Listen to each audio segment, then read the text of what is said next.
Mind-driven. You become a slave of your thoughts. Limitations/defects of senses lead to false beliefs/wrong views/wrong knowledge/wrong actions. Mind-driven means something is motivated, influenced, or controlled by one's thoughts, ideas, or mental processes rather than external factors or emotions. Here's a more detailed breakdown. Focus on internal processes.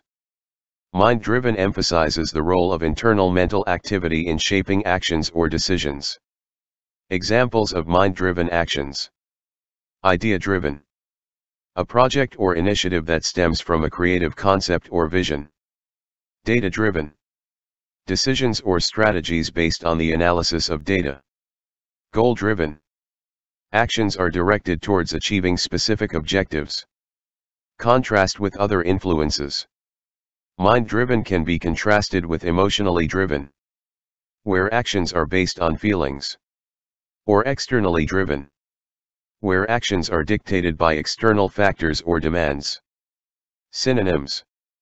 Other words that convey a similar meaning include thought-driven, intellectually driven, or rationally driven. From where we are there is always a path toward love. What takes discipline is continually choosing that path. Jesse Pender. I have had an epiphany recently, and it was shocking. I realized how much my life has been driven by my mind. I thought I was free. I thought I had control. But really I had been a slave to my thoughts, just like a puppet on a string. The source of the problem. The signs were evident, but I hadn't put all the pieces together. I often felt stressed and pressured. I have to do a yoga practice, I have to accept that next client, I have to keep everything in order. Things looked pretty good on the outside, but I realized how much I had been resisting people and situations. I would think, I want him to want what I want, not what he actually wants, or I don't want something to be in the way of what I want. Get the commonality? It was all about me, what I thought should or shouldn't be happening. What about a quiet walk on the beach or the space to just be? What about listening and letting life unfold? These are the things that got put on the back burner while my thoughts were leading the show. It took a week in silence to reveal the problem. And here is what I discovered. I had been living a mind-driven life. All the troubles, the stress, the doubting, wondering, and confusion. The source of all of it was letting thoughts drive my life. The lovely effects. It's been just over a month now. Why I haven't been writing here. And the shift has been dramatic. I don't believe or give attention to one single thought. Not one. And the results are no more resistance to anything that happens. Ever. It takes a belief or expectation to resist. No more stress. Stress is based on shoulds, have tos, and musts. All thoughts. No more person who thinks she must be in control. Gail is seen as simply thoughts, preferences, and feelings. There is no real entity that is me. Endless peace. Persistent contentment that never goes away. This doesn't mean that thoughts don't appear. They absolutely do. But my desire for peace is so unwavering that I give them no attention. Like emptying the gas tank, thoughts without attention simply lose their oomph and eventually grind to a halt. Endless returning. I am discovering that thoughts can wriggle in almost undetected if I'm not vigilant enough. When I am the least bit off. Irritable, nervous, cranky. I need to return to my conviction for peace and determine how a thought has taken hold. The hidden treasure is always here. Somehow mind has taken charge, but the power of disconnecting attention from the thought leaves me simply aware. Not aware of anything in particular, but conscious, alive, and oh, so peaceful. Which brings me to the core realization of the end of the mind-driven life. And here it is.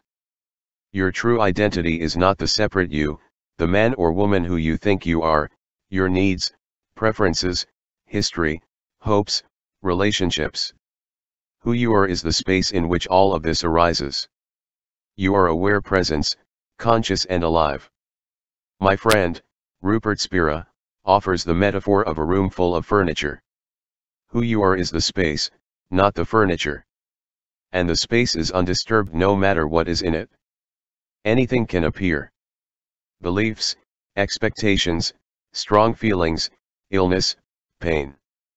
You, the space, are at peace with all of it. You are infinitely non-resistant to everything, welcoming completely yet remaining untouched. Your turn. If you are interested in the end of your troubles, begin experimenting to make your own discoveries. Take a look to see how much thought controls you and your life. Take some time to be quiet, then see what you experience when you think thoughts and when you lose interest in them. This exercise helps you understand that you can choose peace, always. Notice that no matter what you think, feel, or do, you are aware. Put your attention on the awareness instead of on the thoughts and feelings. Let life reveal itself, endlessly, without your control. Our senses, while crucial for experiencing the world, have inherent limitations, including restricted sensory ranges, accuracy, and the ability to adapt to stimuli, meaning we can't perceive everything. Here's a more detailed breakdown. Sensory range. Vision. Humans can only see a narrow band of the electromagnetic spectrum. Visible light. Ignoring infrared, ultraviolet, and other forms of light. Hearing. We can only perceive a limited range of sound frequencies. Audible range. Smell. Our sense of smell is limited by the concentration of odor molecules in the air, and we can't detect all chemicals. Taste. Similarly, our sense of taste is limited to detecting certain chemicals and molecules. Touch. Our sense of touch can be dulled by cold or injury, and we may not detect very light or subtle touches. Accuracy. Illusions and biases.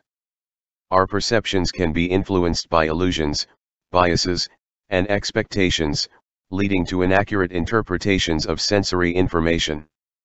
Adaptability. Sensory fatigue.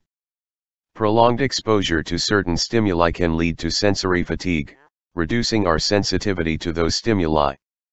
Sensory overload. Excessive sensory input can overwhelm our senses, making it difficult to process information accurately. Examples of sensory limitations. Hearing loss. Difficulty hearing certain frequencies or sounds, making it harder to follow conversations or enjoy music. Visual impairment. Reduced ability to see, leading to difficulties with tasks like driving or reading. Taste and smell disorders. Reduced ability to taste or smell, impacting food enjoyment and potentially posing safety risks. Sensory disabilities.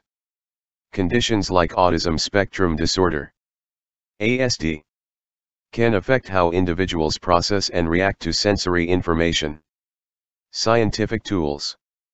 Scientific instruments and technology can extend our sensory capabilities, allowing us to detect and measure phenomena beyond the reach of our natural senses. 10 limits to human perception, and how they shape your world. Every human has limits. You can only run so fast, jump so high, and go for so long without water. But what about restrictions upon our 5 senses, those tools that we use to perceive and understand our surroundings?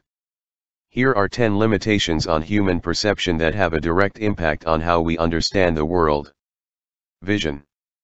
About 1/4 of the human brain is involved in visual processing, more than any other sense.